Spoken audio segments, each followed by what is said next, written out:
Mum, you get an interview. Wingy Boxing IFL TV in association with MTK Global. I'm here with JONO CARROLL. How you doing, JONO? You good? I'm fine, thank you, sir. I'm well. Family man with the little girl. What's her name? Of course, Fia. Hello, Fia. It means wild there, and that's exactly what you are, isn't it? Oh, bless, bless. How are you feeling, brother? Everything good for you? Everything's great, mate, yeah. Family life is good. I'm in a good place mentally, physically. I don't struggle too hard or anything like that to make weight, so I'm feeling really good and really confident for Saturday night. I was just about to ask you, whereabouts are you sort of mentally with the fight coming up right now? Are you sort of in a chilled sort of state, or are you... Because I know you have your family around you. I've seen a few interviews where that's important to you, isn't it? Yeah. Some fighters lock that off, but you don't, do you? Yeah, of course not. No, listen, my family is my life, you know what I mean? That's the most important thing. That's the most important thing. So for me, this is the reason why I do it. So I don't understand why so many people leave their families and go away from their families, because for me, that keeps me in check. That keeps me hungry. That keeps me like, I know what I'm doing it for. You know, so why box and do all that hardship for then leaving my family, which is the reason I do it. You know what I mean? I want to be around my family more. You know, I want to be a family man. I don't want to be going working a 9 to 5 and being away from the family and stuff like that. So I like to keep the family around because it keeps me grounded. It keeps me, it just keeps me in my normal routine, because I stay with my family the whole camp. So for me, it's like if I leave the family, then it's not the same. I'm out of kind of, I don't know what to be doing with myself, you know, I'm bored, and because like when you have a baby, you're constantly running around, you're constantly doing things. So for me, I like to keep busy, and I don't really like to think about the fight week, to be honest. Like mentally, I'm in a great place, because for me, I always think it's just another day in the office for me. But I don't mind going, spending time with my family, going a bit of shopping yesterday. After this press conference, I'm going to see Santi with the baby, you know what I mean? But it keeps me relaxed. It keeps me in my normal routine, what I'd normally be doing.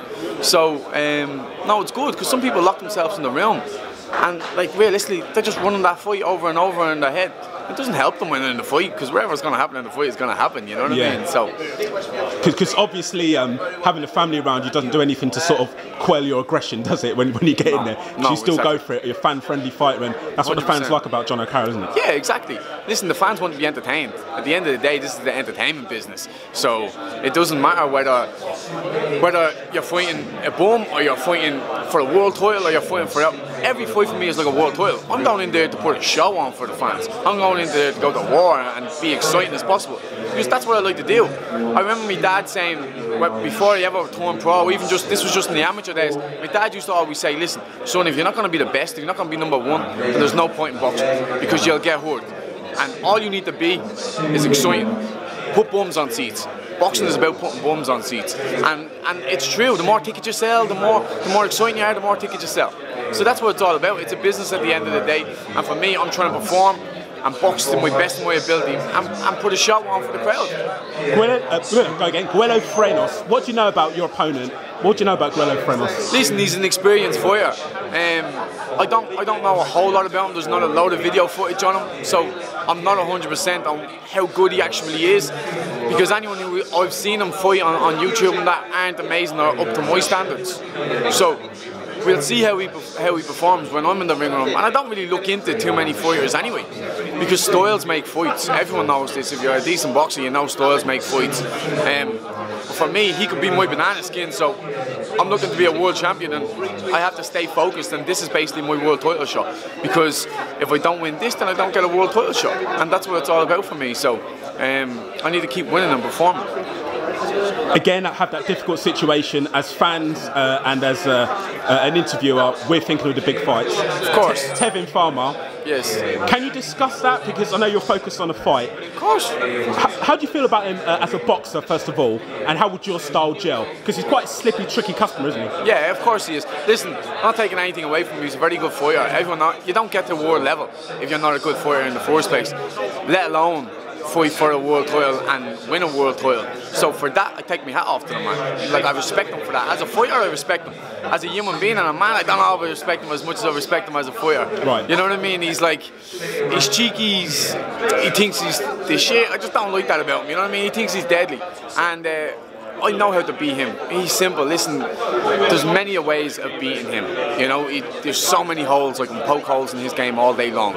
So I will have a game 1, 2, and 3 to beat him. It's not really one of them fights I'm saying, oh, what if this happens, what if that happens. I know I'm going to destroy Tevin Farmer. Tevin Farmer is, I think our styles are going to gel perfectly. He's going to box and I'm going to try fight him. And I believe I'm a good boxer and a good fighter. So at times when we box, I'm sure I'm going to outbox him too.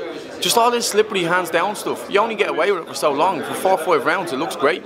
But when you start fading out, and when I start catching you on the dome and then starting hurting you to the body, that's when we're going to see how slippery you are. You're going to want to put your hands up when you're fighting me, because he ain't going to get me out there with body shots. He's not going to hurt me. I'm just going to come forward and rip his head clean off his shoulders.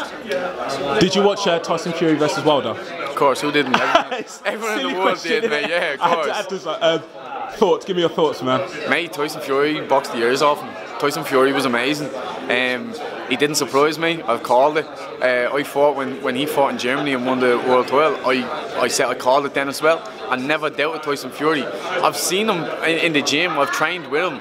You know, he's just, for such a big man, he's so slippery and he's so skillful. It's mad how he moves. It's crazy, isn't it, for the size? Yeah, he really floats like a butterfly and he can sting too, you know what I mean? So he's a very good fighter, and I actually thought that's exactly what was going to happen. I've said it in interviews. I said, listen, Tyson Fury's going to box the ears off. The only chance Wilder has is if he catches him and knocks him out. And like Tyson says himself, if you don't pin him to the floor and keep him down there, then he's going to get back up and he's going to hurt you again. You know what I mean? And that's exactly what he done. That 12th round, he got sparked clean out, and he jumps back up, and then he starts catching Wilder. That should even have been a draw, because he smashed the head off Wilder for the rest of the round. He was beating him at the start of the round, and he bashed him at the end. You know, I know it's usually done the 8-10 round, but at the same time, he battered him and he skilled him for the whole round until he got dropped. You know what I mean? But yeah, I take my hat off to the man. He's a brilliant fighter. How do you think the rematch goes once they get that one? If they get that one, should I say? Mate, Tyson Fury's only back in it. Look at what he's overcome in such a short space of time. It's an easy win for Tyson Fury. If Tyson Fury had a continued boxing, not blown up 10 stone and got depressed and everything else we all know has happened, that wouldn't even have been a competitive fight. He would have boxed the ears off Wilder. I mean, he would have played with Wilder. But listen, he's only back, and that's the only thing that I was questioning was, did he take this one fight too soon? That's the only thing I was saying, fitness-wise, because Wilder obviously is, you have to be on the ball constantly with him, because one punch can change everything for a fight with Wilder in it, you know. But he didn't. He proved to us all that he didn't. He's a master, that man. He's so mentally strong. He's unbelievable. So I love Tyson Fury. I have a lot of respect for the man. Well, John, there's only one fight you're focusing on, obviously, this weekend. So I'll let you crack on. And thanks for speaking to Wingy Boxing, IFL TV, and best of luck in the fight, brother. Thank you. Appreciate it very much.